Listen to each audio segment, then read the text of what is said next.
جیسے مسجد میں اللہ کی مانی جائے گی، باہر نکل کے بھی اللہ کی مانی جائے گی.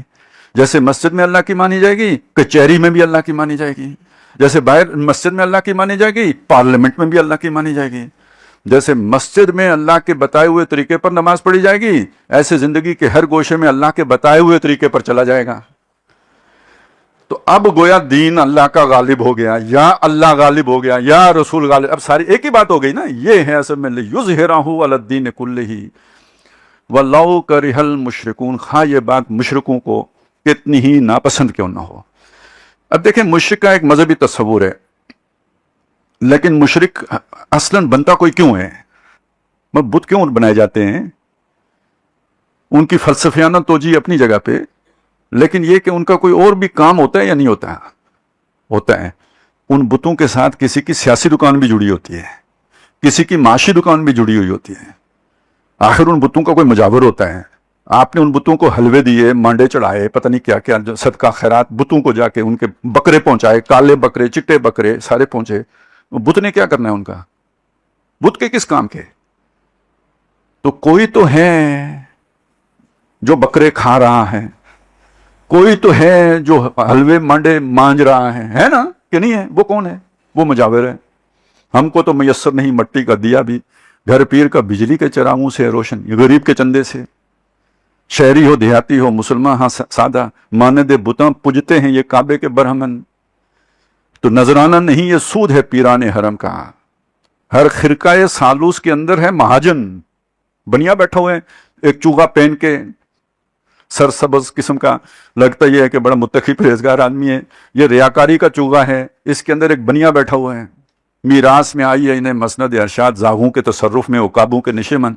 تو یہ وہ بازار گرم کرے گا نا بتوں والا، مجاوروں والا، تو اس کا پیٹ اس سے چلتا ہے. کوئی نمرود کوئی فرعون اس کو کیوں سپورٹ کرے گا؟ اس لیے کہ یہ تقدس اس کا ہے. اور یہ اگر کہے گا کہ فرعون خدا کا سایہ ہے تو سارے لوگ مان لیں گے. تو فرعون کی سیاسی دکان انہی بتوں کے سر پہ چل رہی ہے.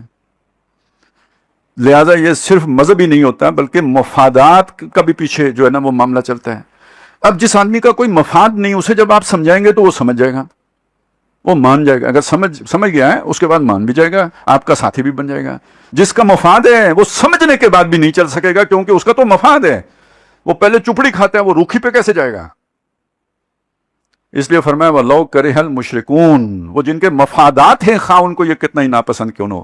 اصل میں یہ ظلم کا نظام انہوں نے قائم کر رکھا ہے، لوگوں کو حقوق کو ہڑپ کرتے ہیں اور ظلم کرتے ہیں. وہ نہیں چاہتے کہ عدل ہو اور انصاف ہو اور دین حق غالب ہو، تو وہ راستے میں رکاوٹیں ڈالیں گے، روڑے اٹکائیں گے. تو اے مسلمانوں، اب اگلی بات ہے، یہ تو حضور کا مقصد بیان ہو گیا نا کہ آپ کو کیوں بھیجا گیا، آپ کا یہ مقصد ہے. تو باقی کون ہے؟ امتیوں کا کیا کام ہے؟ دیکھیں دو ٹوک قرآن نے بات سمجھائی ہے. سمجھنا چاہیں تو ٹھیک ہے، نہ سمجھیں تو مفادات آڑے آ جائیں گے، کیونکہ ذرا مشکل بات ہے تو ہو سکتا ہے کہ آپ نہ پسند کریں اس بات کو. فرمایا یا ایھا الذین آمنوا، اے وہ لوگوں جو ایمان لائے، یعنی جنہوں نے محمد رسول اللہ کو مانا ہے. سمجھ لو ان کو ہم نے اس لیے بھیجا ہے. تو جنہوں نے ان کو مانا ہے کہ آپ اللہ کے رسول ہیں، هل ادلکم علی تجارۃ تنجیکم من عذاب علیم، میں تمہیں وہ تجارت نہ بتاؤں جو تمہیں دردناک عذاب سے بچائے. دیکھیں اسلوب بالکل سادہ ہے، آپ کو سمجھ آنے چاہیے. یعنی وہ تجارت کیے بغیر دردناک عذاب سے نہیں بچ سکتے. محض نام لینے سے نہیں بچت ہوگی، وہ تجارت کرنی پڑے گی. وہ کرو گے تو دردناک عذاب سے بچو گے. ٹھیک ہو گیا یہ بات؟ اس میں کوئی شک لگتا ہو؟ بالکل صاف بات ہے، دو ٹوک بات ہے، واضح بات ہے، کلیئر بات ہے. جی وہ تجارت کیا ہے؟ تؤمنون باللہ ورسولہ. تم نے زبان سے مانا ہے، دل سے مانو، یقین پیدا کرو، جس کو دل میں جاگزین کرو، اس کال کو حال بناؤ. اس ایمان کا تقاضا یہ نکلنا چاہیے تم سب کچھ اللہ پر قربان کرنے والے بن جاؤ. لن تنالوا البر حتی تنفقوا مما تحبون. تم نیکی کی گرد بھی نہیں پا سکتے جب تک وہ سب لگانے کے لیے تیار نہ ہو جاؤ جو تمہیں بہت محبوب ہے اور پیارا ہے. وَتُجَاهِدُونَ فِي سَبِيلِ اللَّهِ. اور تم جہاد کرو، محنت کرو، جد و جہد کرو اللہ کی راہ میں. بِأَمْوَالِكُمْ وَأَنفُسِكُمْ. اپنے مالوں کے ساتھ، وہی مال بھی لگاؤ، وَأَنفُسِكُمْ جان بھی لگاؤ. یہ تجارت ہے. کیوں لگاؤ؟ تاکہ دین غالب ہو. بھئی اس کے لیے زور کیوں لگانا پڑ رہا ہے؟ آگے سے وہ جو مفاد یافتہ طبقہ ہے وہ نہیں انہیں دے رہا ہے تو زور لگانا پڑ رہا ہے. اگر تبلیغ سے ہو سکتا ہوتا تو محمد رسول اللہ صلی اللہ علیہ وسلم سے بہتر تبلیغ کون کر سکتا ہے؟ تو نہیں ہو پا رہا. کیوں؟ تبلیغ میں کوئی کسر ہے، کوئی کمی ہے. نہیں. مسئلہ کیا ہے؟ مفادات، تعصبات، چودراہٹ، یہ مسئلہ ہے نا. تو اب پھر مقابلہ کرنا پڑے گا، ان کی طاقت کا توڑ کرنا پڑے گا. اس کا نام جہاد ہے. اس میں مال بھی کھپاؤ، جانیں بھی لگاؤ، وہ بھی جان لیں گے، تم بھی جان لو گے. تؤمنون باللہ ورسولہ وتجاہدون فی سبیل اللہ باموالکم وانفسکم ذالکم خیر لکم. یہ تمہارے لیے بہتر ہے، یہ تجارت ہے جو تمہارے لیے فائدہ مند ہے، اس کا تمہیں نفع ہے. ان کنتم تعلمون، اگر تمہیں سمجھ آئے، مشکل سے آئے گی لیکن اگر آ جائے تو یہی تجارت ہے جو کرنے کی ہے. اب یہاں تک بات ہمارے سامنے بہت واضح ہو کے آ گئی. ٹھیک ہے، ہم ایمان والے ہیں، محمد رسول اللہ کے ماننے والے ہیں. محمد رسول اللہ اس مقصد کے لیے آئے تھے، اس مقصد میں ان کا ساتھ دیں گے، اس مشن کے لیے تن من دھن لگائیں گے تو کامیاب ہے، نہیں لگائیں گے پکڑ ہوگی. جہاں پہنچ گئے. اب آگے چلیں. یہ بات اگر مسلمانوں کو سمجھ نہیں تھی، چلیں دنیا میں لگ گئے، پھر لوگوں نے سمجھائی، اس طرح مڑے. اب آگے دو رستے بن گئے. فرق پہلا جو پڑ گیا وہ کیا ہے؟ پہلے فرق کو سمجھ لیں. نبی صلی اللہ علیہ وسلم نے بھی یہی کام کیا، لیکن آپ نے ایک ایسے معاشرے میں کیا کہ جہاں پہ کفر ہی کفر تھا. مکہ کوئی ایک مسلمان بھی نہیں. محمد رسول اللہ صلی اللہ علیہ وسلم پہلے مسلمان ہیں. آپ ایمان لائے، آپ نے ان کے سامنے دعوت رکھی، جو آپ کو مانتا گیا وہ مسلمان ہوتا گیا. تو یہ جو فرق ہے نا، یہ جو لائن ہے یہ بہت واضح ہے. اس طرف کفر ہے، اس طرف اسلام اور ایمان ہے. اب اس کا مقابلہ کیے آج کی صورتحال سے. مسلمان کتنے ہیں؟ 1.5 ارب. ٹھیک ہے، 1.5 ارب سے زیادہ ہی ہوں گے، ہو سکتا ہے اب 2 ارب کے قریب پہنچنے والے ہوں. ان میں سے اس تصور کے حامل کتنے ہیں؟ آٹے میں نمک بھی نہیں ہے. آپ دین کو قائم کرنے کی جدوجہد کریں، مقابل کون آئے گا؟ مسلمان. ان کے اپنے مفادات ہیں. آپ انہیں کس جگہ پہ رکھیں گے؟ ان مسلمانوں کو جو اس جدوجہد کے مقابل آ گئے ہیں، کس جگہ پہ رکھیں گے؟ کافر قرار دیں گے؟ دے سکتے ہیں؟ دیں گے تو ٹھیک ہوگا؟ نہیں، غلط بات ہے. کیونکہ اسلام کی شرط کیا ہے؟ اسلام کی شرط اقرار باللسان ہے، نماز ہے، اور اگر نصاب ہے تو زکوٰۃ ہے. جو یہ پورا کر رہے ہیں آپ اسے کافر نہیں کر سکتے. سمجھ آئی بات کی؟ تو وہ اسی چیز کو لے کر ایک سوچ پیدا ہوئی کہ جو یہ دین کے رستے میں رکاوٹ بنے وہ طاغوت ہے. طاغوت ہے تو واجب القتل ہے. جو اس سے تنخواہ لے وہ بھی واجب القتل ہے. جو اس کی سپورٹ کرے وہ بھی واجب القتل ہے. جو مولوی اس کے خلاف فتوا دے وہ بھی واجب القتل ہے. جو مانے نہ، یہ جو اس بات کو نہ مانے وہ بھی واجب القتل ہے. میرا خیال ہے پیچھے پھر بچے گا کوئی بھی نہیں. اس سے وہ ایک جسے آپ کہتے ہیں وہ انتہا پسندانہ سوچ جو مختلف متشدد جماعتوں کے اندر آئی ہے، اور پھر دیکھیں اسی کے نتیجے میں ساری دہشت گردی پیدا ہوئی ہے. یہ ایک سوچ ہے. ایک دوسری سوچ ہے، وہ یہ ہے کہ دیکھیں یہ فرق ملحوظ رکھنا ہوگا. اور جب یعنی وہ ایک کافر معاشرہ تھا اور یہ ایک مسلمان معاشرہ ہے، اور اس فرق کے لیے آپ کو رہنمائی کہاں سے ملے گی؟ ملے گی حضرت موسیٰ علیہ السلام سے. وہ اولاد میں سے ہیں حضرت یعقوب ابراہیم علیہ السلام کی اولاد ہے، تو ابراہیم علیہ السلام بھی مسلم تھے، یعقوب علیہ السلام بھی مسلمان تھے، یوسف علیہ السلام بھی مسلمان تھے، نبی تھے سارے کے سارے، اور ان کی نسلیں بھی مسلمان تھیں. یہ غلام تھے فرعون کے، فرعون کافر تھا لیکن یہ سارے مسلمان تھے. تو موسیٰ علیہ السلام ان لوگوں کے اندر مبعوث ہوئے تھے. انہوں نے بنی اسرائیل کو، جو نام کے مسلمان تھے میرے اور آپ کی طرح، کوئی حقیقی مسلمان تو نہیں تھے، کوئی یہ جہاد کرنے والے مسلمان تو نہیں تھے، تو موسیٰ علیہ السلام نے ان کو کافر کہا تھا؟ نہیں، اپنی قوم کہا تھا. موسیٰ علیہ السلام نے فرعون کے ساتھ متھا لگایا تھا، لیکن کس کے لیے لگایا تھا؟ اپنی قوم کے لیے لگایا تھا. اسی قوم کے لیے کہ جو دین کے کاموں میں سست تھی، کاہل تھی، غفلت کی مرتکب تھی. جس قوم کے اندر جو ہے وہ قارون بھی تھا، جس قوم کے اندر سامری بھی تھا، یہ موسیٰ علیہ السلام کی قوم ہے. اور اس پوری قوم کی اخلاقی حالت یہ تھی کہ جب نجات ملی ہے، پار چڑھے ہیں سمندر کے، تو جو ہی بت دیکھیں تو موسیٰ علیہ السلام سے کہا ہے موسیٰ ہمارے لیے بھی بت بنا دے. یہ وہی قوم ہے نا جس نے کہا تھا کہ ہم جو ہے نا وہ کھا کے من و سلوہ تنگ آ گئے ہیں، ادعو لنا ربنا، ہمارے لیے وہ نکالے مما تنبت الارض من بقلہا و قثائہا و فومہا و کسلہا و عدسہا، یہ نکال کے دے تاکہ ہم کھائیں، سبزیاں ترکاریاں کھائیں. یہی قوم تھی نا، یہی قوم تھی جس نے سب کے احکامات کی خلاف ورزی کی تھی، وہی قوم تھی جس نے لڑنے سے انکار کر دیا تھا. یہ موسیٰ علیہ السلام کی قوم ہے. لیکن موسیٰ علیہ السلام نے ان کو کافر تو قرار نہیں دیا. تو اب آپ مجھے بتائیں آج کے مسلمان کے لیے بہترین طرز عمل، مطلب اس کے لیے رہنمائی کہاں سے ملے گی؟ موسیٰ علیہ السلام سے، نہیں تو پھر آپ کو موجودہ مسلمانوں کو جو ہے نا وہ ابو جہل کی جگہ پہ رکھنا پڑے گا، ابو لہب کی جگہ پہ رکھنا پڑے گا، ولید بن مغیرہ کی جگہ پہ رکھنا پڑے گا، عتبہ ابن ربیعہ کی جگہ پہ رکھنا پڑے گا، یا یہ کہ اگر آپ مدینے آ جائیں تو پھر یہ کہ مشرکین مکہ کی جگہ پہ رکھنا پڑے گا، یا ابو عامر راہب کی جگہ پہ رکھنا پڑے گا، یا کعب بن اشرف کی جگہ پہ رکھنا، یہی کچھ ہوگا نا، یا عبداللہ ابن ابی کی جگہ پہ رکھنا پڑے گا؟ نہیں، آپ کے لیے بہترین نمونہ اس مرحلے پر موسیٰ علیہ السلام کا طرز عمل ہوگا، جو اپنی قوم کو ساتھ لے کے چلے۔ تو پہلی بات تو یہ ہو گئی کہ آپ نے یہ والے اس سوچ میں ادھر نہیں جانا، تکفیر کی طرف نہیں جانا، کافر قرار دینے کی طرف نہیں جانا، بلکہ یہ کہ مسلمانوں کے اندر محنت کرنی ہے، کوشش کرنی ہے، یہ بات ان کو سمجھانی ہے، ان پر فتویٰ لگائے بغیر۔ اب آگے چلیں، رکاوٹ آئے گی تو اس کو کیسے دور کرنا ہے؟ قرآن مجید نے بتایا ادفع باللتی ہی احسن، اس طور پر دفع کرو جو سب سے بہترین طریقہ ہے۔ موسیٰ علیہ السلام نے بھی کہا کہ اللہ دیکھیں یہ میری قوم نے یہ حرکت کی ہے، میں اب ان کے ساتھ نہیں رہنا چاہتا۔ اللہ نے کہا نہیں، قوم بھی تیرے ساتھ 40 سال ادھر ہی گھومو گے، تم بھی ادھر ہی۔ یہی ہوا نا تو سیرائتی کے اندر۔ تو یہ اپوائنٹمنٹ موسیٰ علیہ السلام کی اللہ کی طرف سے تھی، ایک وہ چلے فاسق قوم تھی، اسی کے اندر وہ رہے۔ تو اسی طرح جو جس جگہ پہ پیدا ہوا ہے وہی اس کا گویا ماموریت کا ایریا ہے، وہ وہیں رہ کے اپنی قوم میں کام کرے گا، اچھی ہے بری ہے جیسی بھی ہے، وہیں پہ وہ لگا رہے گا۔ اور جو لگا رہے گا اس سے کیا بنائے گا؟ جماعت بنائے گا، مخلصین کی جماعت بنائے گا، صالحین کی جماعت بنائے گا، نیکوکاروں کی جماعت بنائے گا، جو اللہ کے لیے جیتے ہوں۔ ان صلاتی و نسکی و محیای و مماتی للہ رب العالمین، ایسے لوگوں کو جوڑے گا جو شعوری طور پر سوچ سمجھ کر، جیسے صحابہ اکرام اسلام میں آئے تھے ایسے ہی یہ پیدا تو مسلمانوں کے گھروں میں ہوئے، لیکن انہیں معلوم ہو کہ اسلام پر چلنے کا مطلب کیا ہے، ان کو اپنے ساتھ جوڑے گا اور بنیان مرصوص بنائے گا۔ یہ تو میرا خیال ہے آپ سب کو یاد ہی ہو گیا ہوگا، ہمارے میڈیا والوں کو بھی سب کو یاد ہو گیا ہے۔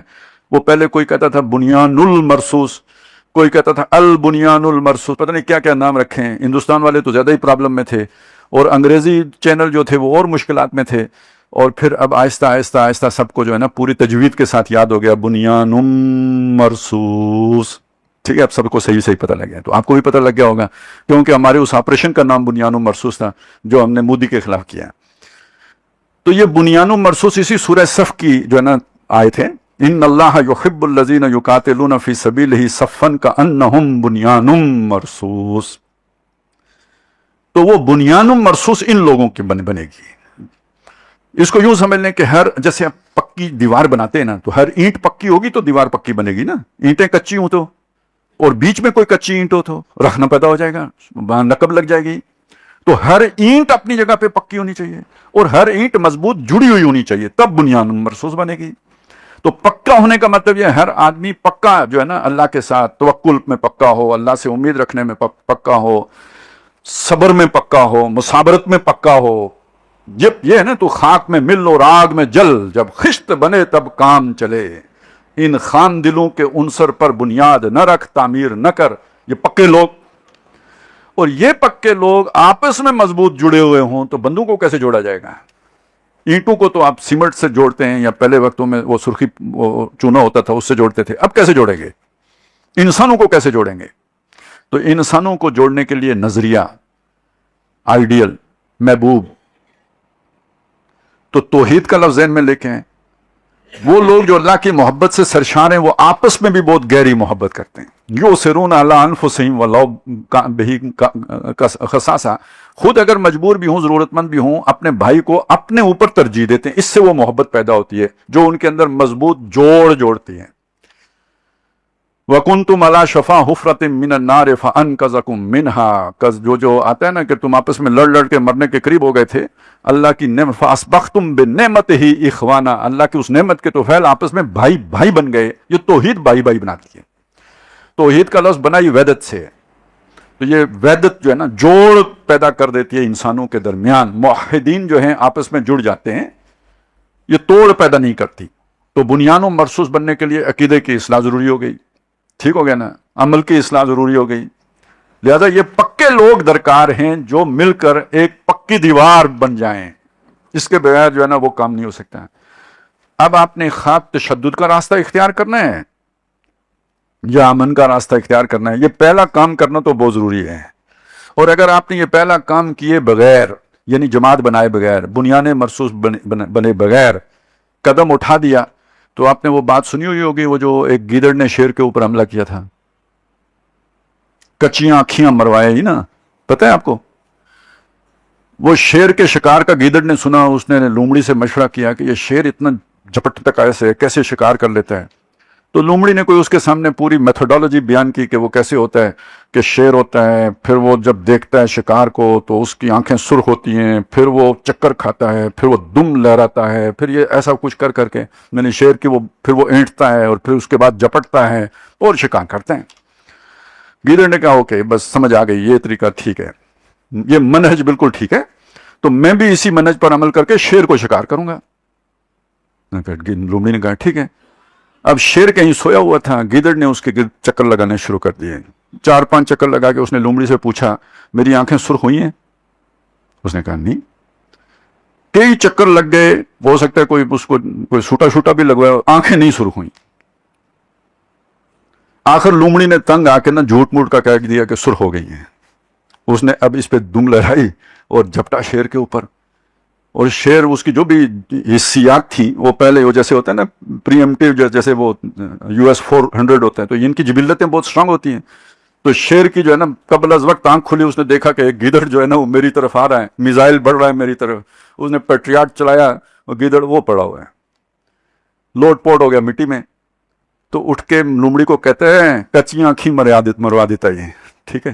آپ اپنی ساری 20ویں صدی کی تحریکوں کو دیکھیں، ساری کچیاں آنکھیں ماریا گئی ہیں، یا سیاسی تحریکوں کو بھی دیکھیں کہ جو میدان میں اترے چیلنج کیا ہے بغیر ضروری تیاری کے، سب اس گیدڑ والے حشر سے دو چار ہوئے، اور پھر کہتے ہیں آپ نے گولی کیوں چلائی، آپ نے یہ کیوں کیا، آپ نے وہ کیوں کیا؟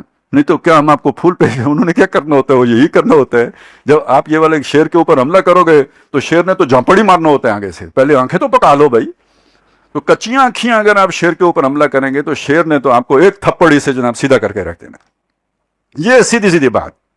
اب آگے چلیں، نبی صلی اللہ علیہ وسلم نے یہ تیاری، پہلی بات یہ 13 سال مکے میں رہ کے کی، ایک ایک فرد پکا، اور یہ سارا پکانا جو ہوا ہے یہ کوئی ذکر و فکر صبح گائی میں سے نہیں ہوا، ذکر و فکر بھی چلتا رہا، تہجد بھی چلتے رہے، آدھی رات، 2 تہائی رات، 1 تہائی رات راتوں کو کھڑے ہو کے تلاوتیں بھی ہوتی رہیں، لیکن دیکھتے انگاروں پہ بھی لیٹ آ گیا۔ صحابی کو 4 اونٹوں سے باندھ کر 2 پاؤں اور 2 ہاتھ، اور اس اونٹوں کو مختلف سمتوں میں دوڑا دیا گیا، جسم کے پرچے اڑ گئے، صحابیات شہید ہوئی ہیں۔ حضرت بلال کے واقعات تو آپ نے سنے ہیں، نبی صلی اللہ علیہ وسلم بھی موجود ہیں، ظلم ہو رہا ہے دیکھ رہے ہیں، کوئی جوابی کاروائی نہیں کر رہے، نہیں کی نا۔ اچھا ادھر حضرت عمر بھی موجود ہیں، حضرت ابو بکر بھی موجود ہیں، آپ میں سے کس کا ایمان ان سے زیادہ ہے؟ کبھی آپ سوچیں نا وہ کیوں نہیں کوئی جوابی کاروائی کر رہے تھے؟ نہیں تو آپ کو کیا لگتا ہے ان کے اندر کوئی بزدلی تھی کیا؟ کوئی غیرت ایمانی نہیں تھی کیا؟ کیوں نہیں کر رہے تھے؟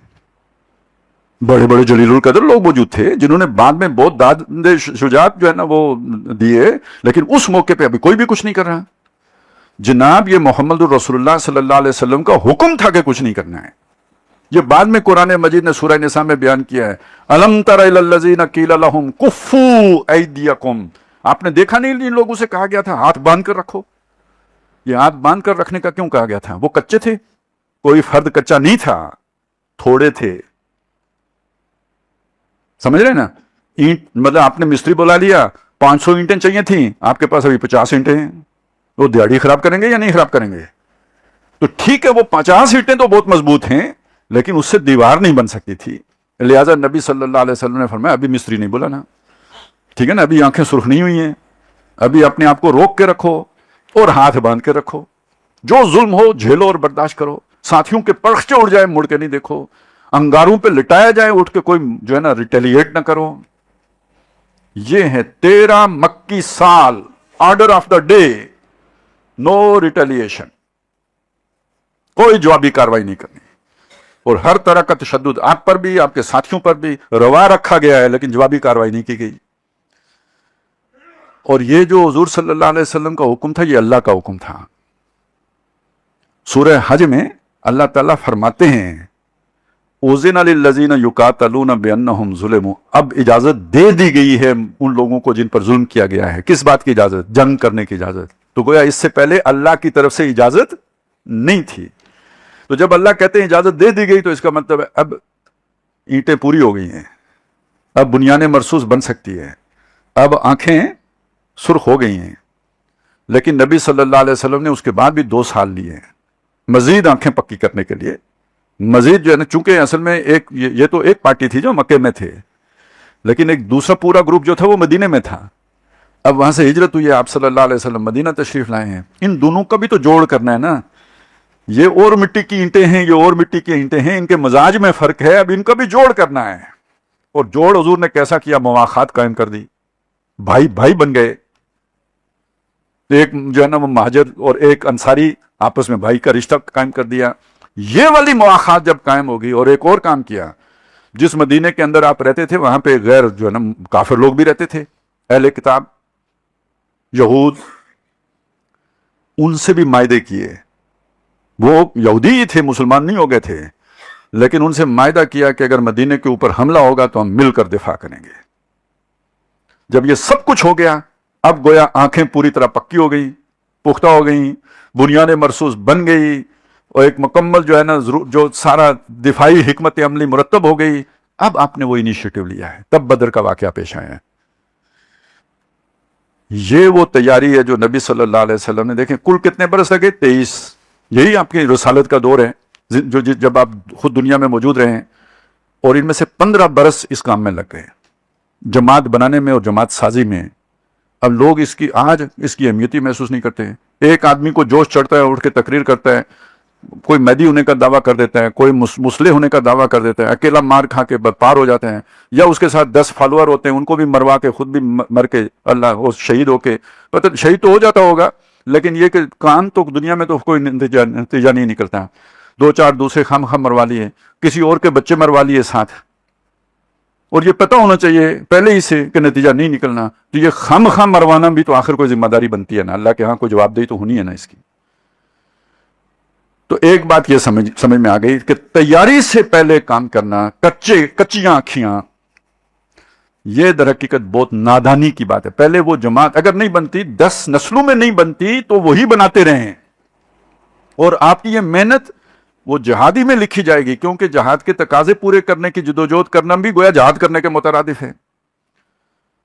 اس کے بعد اب آپ کے پاس وہ بنیادیں مرصوص بن گئی ہے, اب آپ نے مقابلہ کرنا ہے. اب مقابلے کی 2 صورتیں. ایک صورت یہ ہے کہ آپ آرمڈ کانفلکٹ میں چلے جائیں, یعنی مسلح جدوجہد شروع کر دیں. اب مسلح جدوجہد کے اپنے کچھ تقاضے ہیں.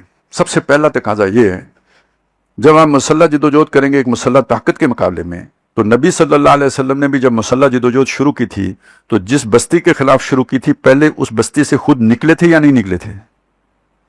ایک بیس کیمپ بنایا تھا. اس بیس کیمپ میں کس کی بات چلتی تھی؟ حضور کی چلتی تھی. جو غیر بھی تھے ان کو بھی اپنے ساتھ جوڑ لیا تھا. یہ گویا ایک مضبوط بیس کیمپ بن گیا. اس بیس کیمپ کے بغیر قتال کا مرحلہ نہیں شروع ہوتا. بنیادیں مرصوص بنے گی, ایک امیر ہوگا, اس کے ماتحت یہ سارے انصار ہوں گے, اور نمبر 2 ایک علاقہ ہوگا جس کے اوپر ان کی رٹ ہوگی. جو 2 شرطیں ہیں, وہاں کوئی دوسرا نہیں ہے, وہ ہیں. مدینہ تھا تو اب ہجرت اس کا تقاضا ہے. آپ نے کسی بھی ملک کے خلاف لڑنا ہے, اس ملک کے آپ باسی ہیں, اسے نکل جائیں, کوئی ریموٹ جگہ ڈھونڈیں, ادھر جا کے ٹھکانہ بنائیں, اور جیسا ادھر اسلحہ ہے ویسا اسلحہ اپنے پاس جمع کریں, اور جب آپ اتنے مستحکم ہو جائیں تو اب آپ حملہ ہو جائیں, یا ان کو کھینچ کے لائیں, کوئی تنگ کریں انہیں, کوئی ان کے ہاں جا کے بم دھماکے کریں, وہ خود آپ پر حملہ کریں گے, پھر بدر کریں یا احد کریں, جو مرضی ہے آپ کی, خندق کریں, وہ آپ کرتے رہیں اس کے بعد. لیکن اس میں آج کل کے اعتبار سے ایک بہت بڑا مسئلہ پیدا ہو گیا ہے. مسئلہ یہ ہے کہ بے شک بہت سے لوگ کہتے ہیں کہ چلیے دنیا دے اس نکرے دے تھے بندہ نہ بندے دی ذات ہوئے. خواہش تو بہت سے لوگوں کی ہے کہ کسی علاقے میں جا کے کئی بستی بنائیں جہاں صرف ایمان والے ہی رہتے ہوں, کوئی دوسرے نہ رہتے ہوں. بڑے بڑے دانشور ہیں, بڑے بڑے سکالر ہیں جو اس طرح کے جو ہے نا وہ باتیں لوگوں کو سناتے ہیں. لیکن وہ دنیا دا کیڑا نکرا ہے بھائی جیسے تسی جا کے جڑا ڈیرا لاؤ گے, جیسے منجی ڈاؤ گے؟ کوئی نہیں ہے. ہر جگہ کسی نہ کسی ریاست کے زیر انتظام ہے.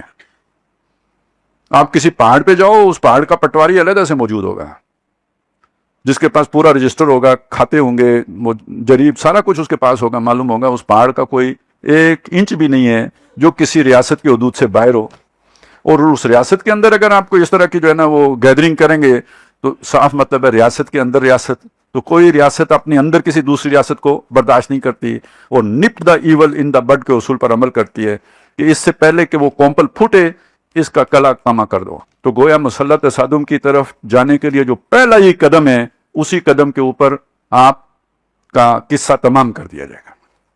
دوسری راستہ کیا ہے؟ آپ کسی کو کانو کان خبر ہی نہ ہونے دو کہ آپ کیا کرنے چلے ہو. کوئی علاقہ پکڑو، کوئی وادی یہ بے آب و گیا، اس میں جا کے جو ہے ڈیرا ڈالو اور وہاں پہ آہستہ آہستہ تیاری کرنی شروع کر دو. خفیہ ایک ریاست بنا لو اور اس میں اسلحہ جمع کرنا شروع کر دو. آپ کا کیا خیال ہے آج کل کی جو ریاست ہے جس کے پاس جو جاسوسی کے جیسے آلات ہیں، کیا یہ اس طرح کی خفیہ ایکٹیویٹی ممکن ہے؟ اس کا کوئی امکان ہے؟ آپ چھپے رہ سکتے ہیں؟ سوال ہی نہیں پیدا. آپ کسی نہ جنگل میں چھپ کے رہ سکتے ہیں، نہ کسی بیابان میں چھپے رہ سکتے ہیں. آپ سیٹلائٹ سے مانیٹر ہو رہے ہیں، آپ ڈرونوں سے مانیٹر ہو رہے ہیں، آپ الیکٹرانک ڈیوائسز کے ذریعے سے مانیٹر ہو رہے ہیں. کوئی ممکن ہی نہیں ہے کہ آپ یہ کوئی خفیہ ایکٹیویٹی کر سکیں. آج کے دور میں کوئی خفیہ جماعت کامیاب ہو ہی نہیں سکتی. نمبر 2، جس ریاست کے ساتھ آپ کی ٹکر ہوگی، گئی گزری کسی ریاست کا تصور کیجئے، پاکستان کی بات ہی نہ کیجئے، یہ تو ایٹمی طاقت ہے، جس کی تو بہترین فوج ہے. کسی بالکل کوئی بنانا اسٹیٹ کا تصور کیجئے، اس کے پاس کچھ نہ کچھ جو بھی ٹینک شنک ہوں گے، کوئی ہیلی کاپٹر ہوں گے. آپ کے پاس کیا ہوگا؟ آپ ٹینک جمع کر سکتے ہیں، خرید سکتے ہیں دنیا سے، اپنے بنا سکتے ہیں، فیکٹری لگا سکتے ہیں، ہیلی کاپٹر حاصل کر سکتے ہیں، کوئی ایئر فورس بنا سکتے ہیں. تو جب آپ کا یہ جو ماڈرن اسٹیٹ ہے، گئی گزری مطلب کوئی شری لنکا قسم کی چیز ہے، اس کے ساتھ بھی آپ لڑ نہیں سکتے. آپ کے پاس وہ مشینری نہیں ہے، وار مشینری نہیں ہے کہ آپ، اور وہ وار مشینری آپ حاصل بھی نہیں کر سکتے. آپ کر کیا سکتے ہیں اس میں جو آپ یعنی ایک ہوتا ہے آپ کسی کے اوپر غالب آ جائیں، اس کا تو کوئی امکان ہی نہیں، لیکن آپ کیا کر سکتے ہیں؟ آپ بلیڈنگ کر سکتے ہیں. آپ چھپ گئے، کہیں پہاڑوں میں چھپ گئے، کہیں کہاں چھپ گئے، ٹھکانے بدلتے رہے، آج یہاں پہ ٹھوس کر دی، کل وہاں ٹھک کر دی، پرسوں وہاں پہ پھٹ گئے، اس سے اگلے دن جو ہے کہیں اور 2 گولیاں مار کے بھاگ گئے. یہ کام آپ کر سکتے ہیں، اس سے آپ ریاست کو بلیڈ کر سکتے ہیں، لیکن کہیں کھڑے ہو کر مقابلہ کر سکیں اس کا کوئی امکان نہیں. اب مجھے بتائیں، کیا محمد رسول اللہ صلی اللہ علیہ وسلم کا طریقہ یہ تھا؟ یہ چھپ کے، یہ تاریخ میں یہ طریقہ کس نے انٹروڈیوس کروایا؟ جو کمیونسٹوں نے انٹروڈیوس کروایا. جو چھاپا مار کاروائیوں کس کا کام تھا؟ کمیونسٹوں کا. ان کے گوریلے ہوتے تھے ویتنام میں، ادھر ادھر آگے، یہ سارا کمیونسٹوں کا کام ہے. اور بلکہ آپ اسے یوں بھی دیکھ لیں، قرآن مجید نے تو اسے کہیں اور کسی سے جوڑا ہے. لا یقاتلونکم جمیعا، اے نبی صلی اللہ علیہ وسلم، مسلمانوں یہ تم سے سامنے آ کر نہیں کبھی بھی لڑیں گے. الا من ورائے جدر، سوائے دیوار کے پیچھے سے، بلکہ نہیں، وہ کیا ہے، قریۃ محصنۃ، کسی ایسی محفوظ بستی کے اندر گھس کے جہاں مطلب کوئی اوٹ لے کے کہیں چھپ کر، یا یہ کہ دیوار کے پیچھے سے کوئی جیسے بم مار کے یا گرنیڈ مار کے جیسے کوئی آج کل بھاگ جاتا ہے، کوئی پتھر شتھر مار دیں. تو الا فی قرى محصنۃ او من ورائے جدر، یہ کر سکتے ہیں. یہ یہودیوں کے بارے میں کہا، یہ مسلمانوں کا طریقہ نہیں ہے. یہ چھپ چھپ کے جو ہے نا وار کر کے بھاگ جانا، یہ یہودیوں کا طریقہ قرآن مجید نے بتایا، مسلمانوں کا طریقہ قرآن مجید نے نہیں بتایا. اب اس ضمن میں ایک بات اور نوٹ کر لیجئے، فقہا نے کیا باتیں کی ہیں اس کے بارے میں، یعنی اس طرح کی لڑائی کے بارے میں. ہمارے 99% فقہا کی رائے یہ ہے کہ مسلمان حکمرانوں کے خلاف خروج، اسے یہ جنگ کرنے کو خروج کہتے ہیں، خروج نہیں ہو سکتا، ناجائز ہے. صرف امام ابو حنیفہ رحمۃ اللہ علیہ نے جواز کا فتویٰ دیا ہے، 2 شرطیں لگا کے دیا ہے. پہلی شرط یہ کہ اتنی تیاری ہو کہ بظاہر اعمال یہ لگتا ہو کہ آپ غالب آ جاؤ گے. میں نے جو آپ کے سامنے ساری تفصیلات رکھی ہیں اس میں آپ کو نظر آتا ہے کہ اتنی تیاری ممکن ہے، تو پہلی شرط ہی نہیں پوری ہوتی. دوسری شرط کیا ہے؟ وہ بہت ہی اہم ہے، بہت ہی ضروری شرط ہے، اور آج کے اعتبار سے بہت سمجھنے کی ضرورت ہے. دوسری شرط یہ ہے کہ آپ کے اندر اتنی استعداد پیدا ہو چکی ہو کہ اس نظام کو گرا کر ایک نیا نظام کھڑا کر سکتے ہو. آپ کو یہ بات سمجھ آئی نہیں آئی ہوگی. دیکھیں جو چل رہا ہے نظام ہے جیسے بھی ہے، خراب ہے، کرپشن ہے، سب کچھ، لیکن کچھ نہ کچھ تو لا اینڈ آرڈر ہے نا. کوئی لڑائی ہوتی ہے، کوئی ایف آئی آر کٹتی ہے، کوئی کسی کے پاس جاتا ہے، کوئی نظام تو ہے.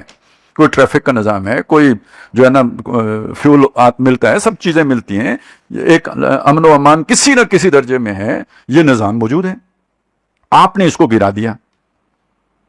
اس کے بعد یہ لا اینڈ آرڈر مینٹین رکھنے کے لیے کوئی فورس چاہیے یا نہیں؟ یہ نظام چلانے کے لیے کوئی کیپیبلٹی چاہیے یا نہیں؟ کوئی ورتھ چاہیے یا نہیں؟ آپ میں ہے، اوکے. لیکن آپ اگر نظام چلانے کے اہل نہیں ہیں، صرف گرانے کے اہل ہیں، تو آپ کو حق نہیں پہنچتا کہ اس نظام کو گرا دیں، کیونکہ وہ تو فساد پیدا ہو جائے گا. اس کے بعد طوائف الملوک کی ہو جائے گی. اب آپ دیکھیں شام میں کیا ہوا تھا، عراق میں کیا ہوا، لیبیا میں کیا ہوا، کہ وہ جو نکلے جتھے انہوں نے قذافی کو تو قتل کر دیا، نظام تو گر گیا. پھر کیا ہوا؟ پھر آپس میں لڑ پڑے، نیا نظام قائم نہیں کر سکے. مسلمانوں کے ہاتھوں مسلمان قتل ہونا شروع ہو گئے، غیروں نے ان کو اسلحے دینے شروع کر دیے، اور وار ود ان اسلام لاکھوں مسلمانوں کو کھا گئی. مسلمان ممالک کمزور ہو گئے. وہ قذافی ظالم تھا، لیکن اتنی طاقت تو اس کی تھی نا کہ وہ افریقہ تک جو ہے نا ورلڈ پاورز کو چیلنج کر رہا تھا. صدام ظالم تھا، لیکن یہ کہ وہ اسرائیل کے لیے خطرہ تو تھا. آپ نے ظالم ختم تو کر دیا، اس کے بعد کیا ہوا؟ نہ کسی کے لیے خطرہ رہا. اور نمبر دو یہ کہ اپنے جو عام آدمی ہے اس کی زندگی اجیرن ہو گئی، بلکہ خطرے میں آ گئی. عزت جو ہے وہ خطرے میں آ گئی، مال خطرے میں آ گیا، کاروبار خطرے میں آ گیا، کوئی شے اپنی حالت پہ باقی نہیں رہی. تو فساد پیدا کر دیا نا آپ نے. اس کی اجازت نہیں ہے.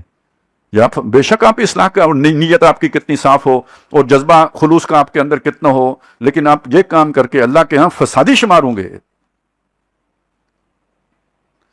ان دو شرطوں کے ساتھ یہ کام کر سکتے ہیں. اب اس سارے کو سامنے رکھ کر دیکھیں تو پہلی بات یہ ہے کہ عام سیدھی بنیاد پر بھی آپ دیکھیں تو اس کا کوئی امکان آپ کے پاس باقی نہیں بچا کہ آپ مسلح جدوجہد ریاست کے مقابلے میں کریں. اب آ جائیں دوسری چیز کی طرف. دوسری چیز یہ ہے کہ جی آپ نے مسلح جدوجہد تو نہیں کی، آپ نے ریاست کے مقابلے میں جو آج کل کہتے ہیں جی ہمارا جمہوری حق ہے، مظاہرے ہیں، یہ ہیں وہ ہیں، نام اس کا رکھتے ہیں پرامن مظاہرہ.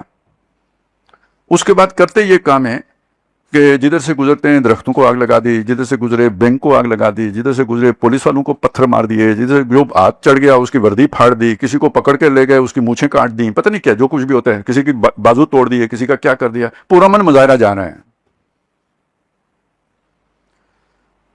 ابھی پاکستان کو بھول جائیں، دنیا میں جمہوری ملک کون سے ہیں؟ بہت آئیڈیل جمہوریت کہاں ہے؟ امریکہ میں. اور کہاں ہے؟ برطانیہ میں. امریکہ سے بھی زیادہ آئیڈیل برطانیہ میں ہے، فرانس میں ہے، جرمنی میں ہے. یہ بدماشی کرنے کی کسی کو اجازت ہے؟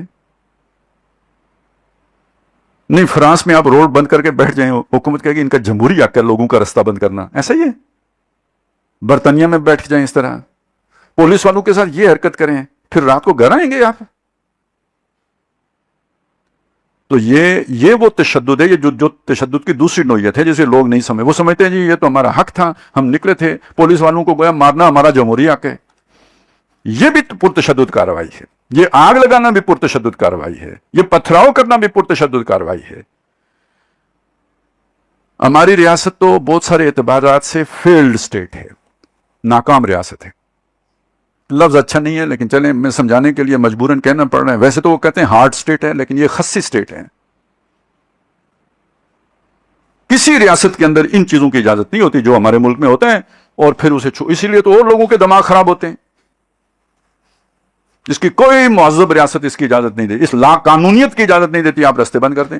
اس لا قانونیت کی اجازت نہیں دیتی آپ توڑ پھوڑ کریں. اس لا قانونیت کی اجازت نہیں دیتی آپ نظر آتش کریں اور جو ریاست کے اہلکار ہیں ان کے اوپر ہاتھ اٹھائیں، ان کی وردیاں پھاڑیں یا ان کو قتل کریں.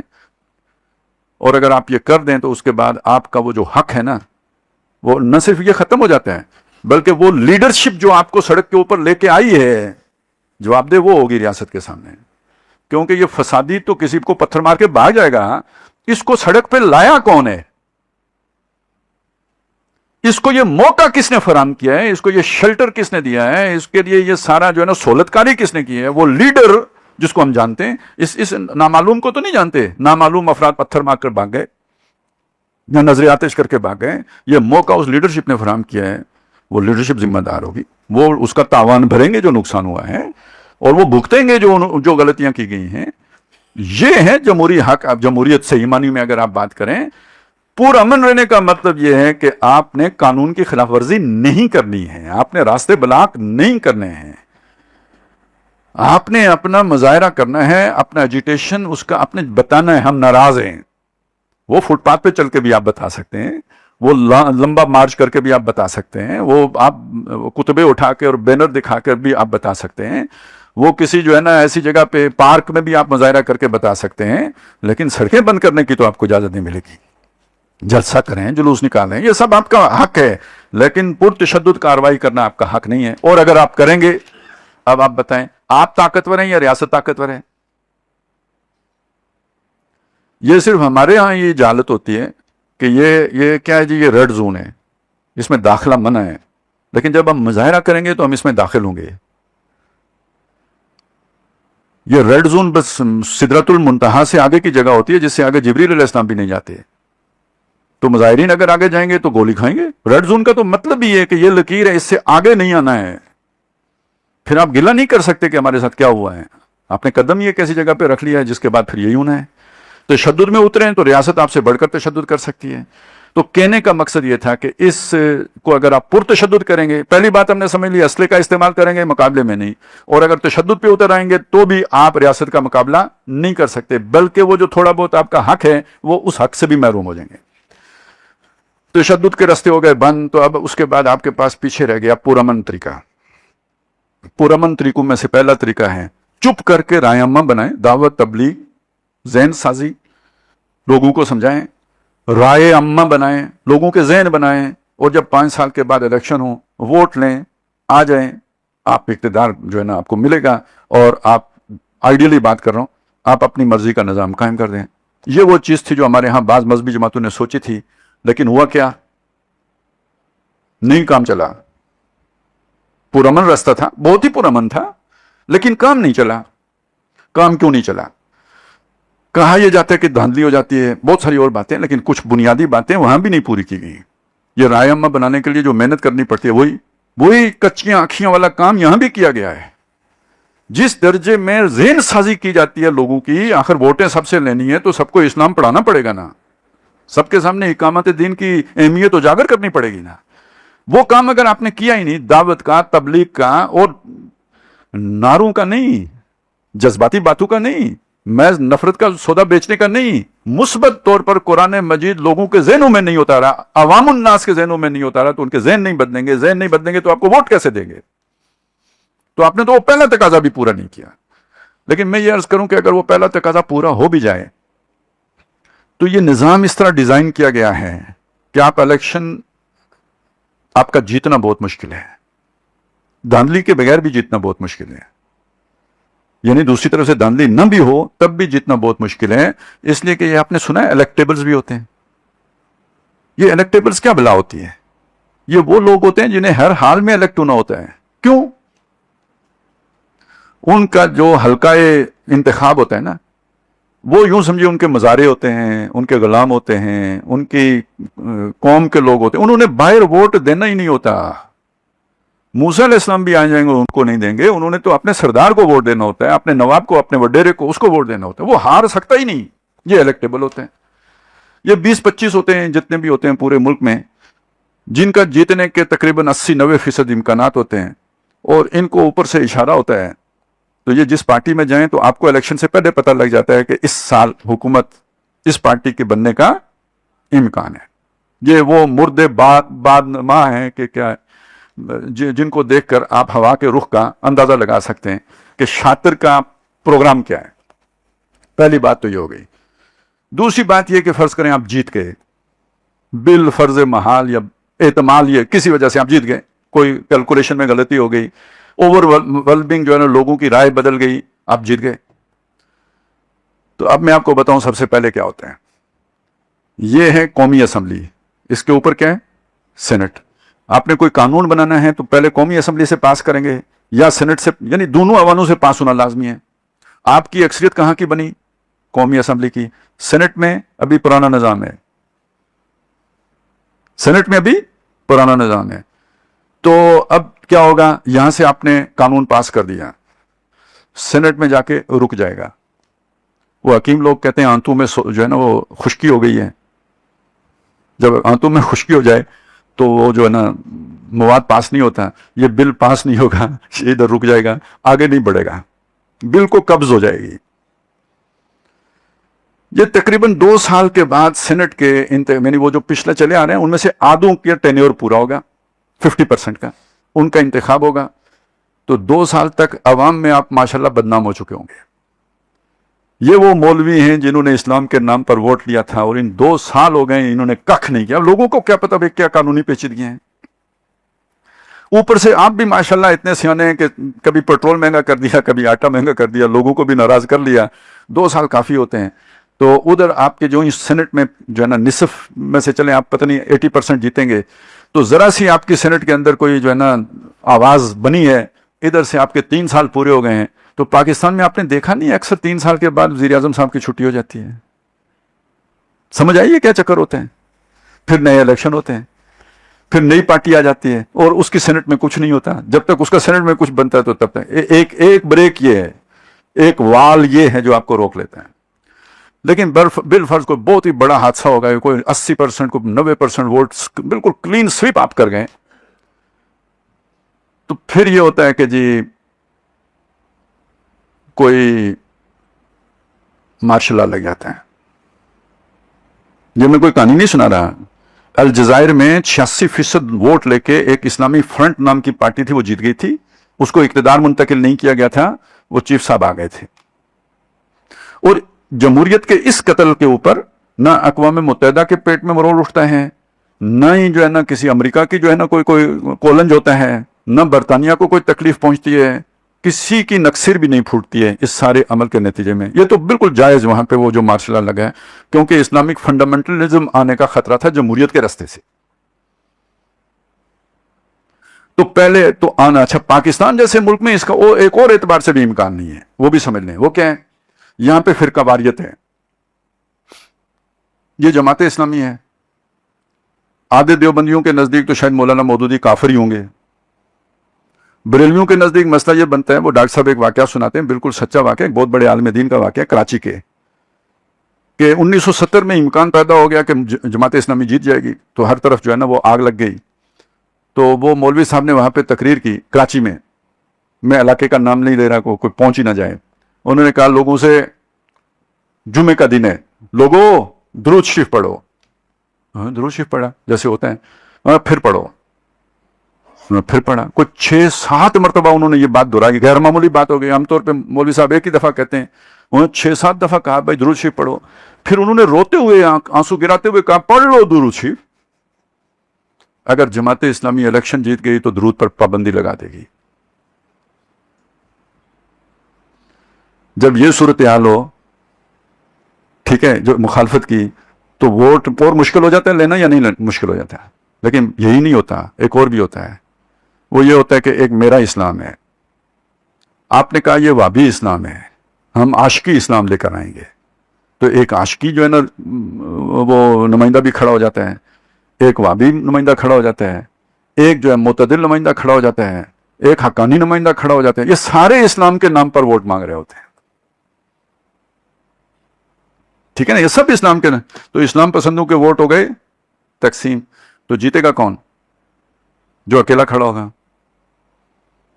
یہ ڈیزائن ہے اور یہ ہے الیکشن کا نظام. اصل میں یہ وہ جو لوگ ان چیزوں کو سمجھتے ہیں نا، وہ مطلب علامہ اقبال نے آخر یہ باتیں کیوں کی کہ الیکشن، ممبری، کرسی، صدارت بنائے خوب آزادی نے پھندے. دیکھ کیا خوبصورت شعر ہے. دوسرا مثال، نام آزادی ہے، ہیں پھندے، بنائے خوب آزادی نے پھندے. میاں نجار بھی چھیلے گئے ساتھ، نیائے تیز ہیں یورپ کے رندے.